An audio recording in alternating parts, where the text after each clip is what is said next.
Les podcasts de Nouvelle Acropole France. Kant et la morale universelle, par Isabelle Oman, rédactrice en chef de la revue Acropolis.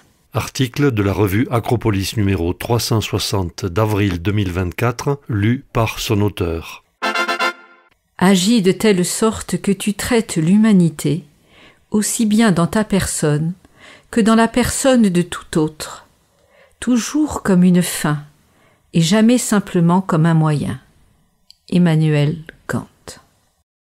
Comment Emmanuel Kant, né en 1724 et mort en 1804, ce philosophe des Lumières dont nous célébrons le 300e anniversaire de la naissance, révolutionna-t-il la philosophie morale pour la mettre à la portée de tous? Emmanuel Kant est né à Königsberg, dans la Prusse orientale, en 1724. Il était issu d'une famille d'humble origine, aux revenus modestes. Il fut éduqué pendant ses premières années dans la ligne religieuse du piétisme. Après ses années de collège, il étudia la philosophie, les mathématiques et la théologie à l'université de sa ville natale. Ses études universitaires terminées, il travailla comme précepteur privé pour des familles de la haute société jusqu'à sa nomination comme professeur à l'université de Königsberg en 1755. Il y donna, jusqu'à sa mort, des cours de logique et de métaphysique. Ces cours étaient si intéressants que les étudiants arrivaient 1 heure plus tôt pour être sûrs d'avoir une place dans la salle. Cependant, au cours de ces dernières années, sans doute atteint de la maladie d'Alzheimer, il ne put poursuivre ses cours universitaires, car il avait perdu la mémoire et la parole. Il mourut en 1804. Triste destin pour quelqu'un qui avait consacré sa vie entière à l'exercice de la pensée. Sa vie privée est l'objet de spéculations. Était-il véritablement cet homme casanier, célibataire et hypocondriaque, dont la vie a été décrite comme millimétrée au point qu'on le surnomma l'horloge de Königsberg? Est-il vrai, comme le raconte la légende, qu'il était réveillé chaque matin par son valet à 5h moins 5, et que 5 minutes après, il se trouvait au travail à son bureau? Que tout aussi régulièrement, à 12h45, il se mettait à table avec un nombre toujours identique de convives triés sur le volet et prévenus à la dernière minute? Ou encore, qu'il faisait après le déjeuner une promenade au parcours immuable, interrompue seulement 2 fois, la première par l'Émile de Jean-Jacques Rousseau, la deuxième par l'annonce de la prise de la Bastille. Certains universitaires mettent aujourd'hui en doute cette forme rigide de vie, arguant que Kant était très en prise avec l'actualité de son époque, et qu'il y a un amalgame avec la vie rigoriste d'un de ses amis. Même si l'on dit qu'il ne s'était jamais éloigné de plus de 60 kilomètres de Königsberg, c'était un homme ouvert aux réalités du monde, qui déjeunait chaque jour avec un inconnu.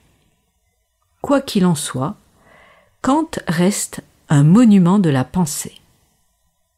Que dois-je faire?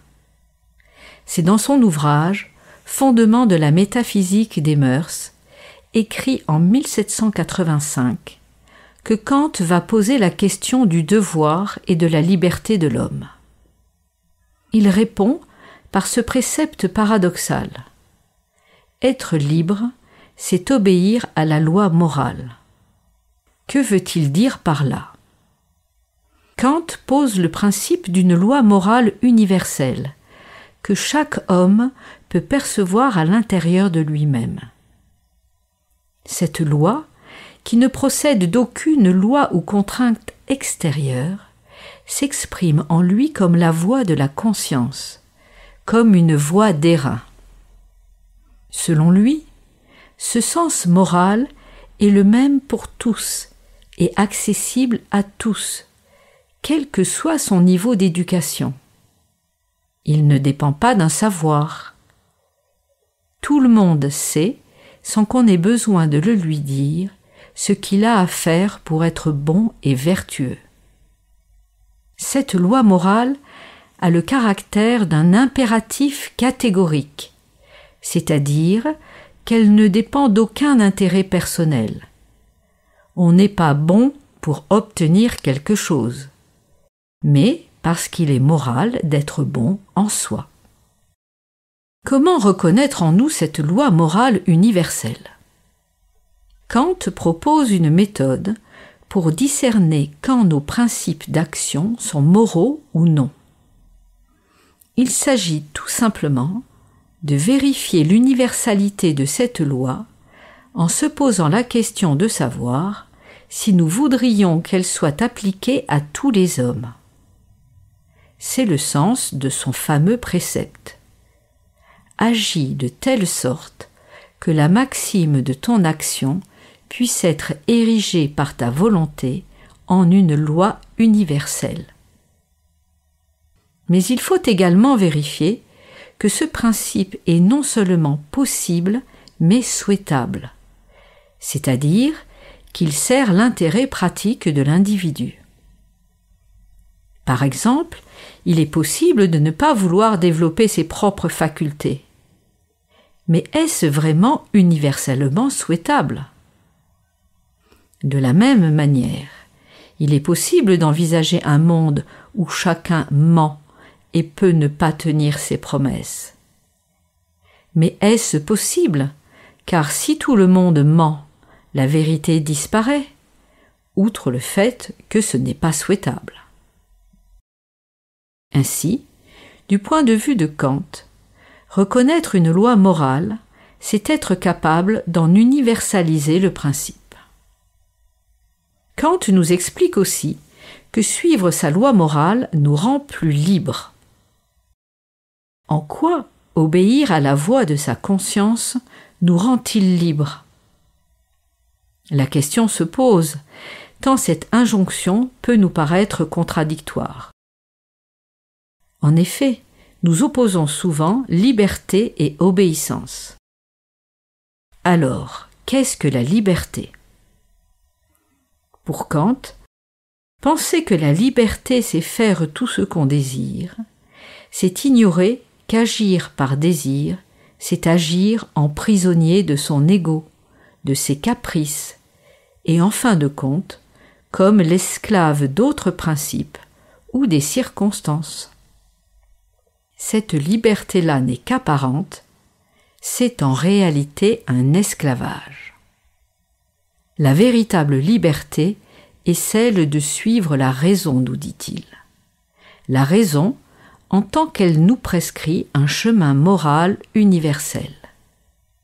Suivre la voie de sa conscience morale nous sort de la tyrannie des instincts qui sont propres aux animaux et nous rend véritablement humains. C'est la loi morale qui nous permet d'assumer pleinement une action, c'est-à-dire d'en être responsable, un des principes de la liberté. Dans sa critique de la raison pratique, Kant distingue la raison pratique de la raison théorique. Pour dire le vrai en matière théorique, il faut avoir une grande connaissance du monde et une riche expérience. Mais on n'a pas besoin de cela pour la loi morale. On la connaît en écoutant la voix de la conscience. Être moral n'a donc rien à voir avec le fait d'être intelligent ou cultivé. On peut être l'un sans l'autre. Malheureusement, nous avons beaucoup d'exemples de personnes très éduquées qui peuvent être des crapules. Ce n'est pas parce qu'on connaît la morale qu'on est intègre, c'est parce qu'on la pratique. Parce que, nous dit Kant, si tout le monde est capable de juger moralement, tous ne sont pas forcément capables d'agir moralement. Pourquoi donc ne sommes-nous tous pas capables d'obéir à cette loi morale? Parce que, selon Kant, nous ne sommes pas tous au même degré de liberté. Le plus bas degré est celui de pouvoir choisir tout et n'importe quoi. Et le plus haut, c'est celui de l'obéissance à sa propre loi, non pas à ce que je désire, mais à ce que je veux, au sens fort du terme, c'est-à-dire d'une volonté gouvernée par la raison et pas par les instincts. Pour passer de l'intention à l'action, il s'agit donc de se rendre libre. C'est là sans doute la limite de la philosophie de Kant. Car, même s'il dit combattre un intellectualisme moral, le philosophe de Königsberg reste sur un plan analytique, dont on ne constate que trop bien qu'il fonde l'impuissance de nos contemporains et de notre société tout entière à résoudre leurs problèmes. Il manque la dimension de la philosophie pratique, telle qu'enseignée par les anciens, celle qui articule le lien entre la raison pratique et la vie courante, entre le devoir et le comportement, celle qui libère le pouvoir de chaque être humain de mettre en cohérence ses principes et ses actions.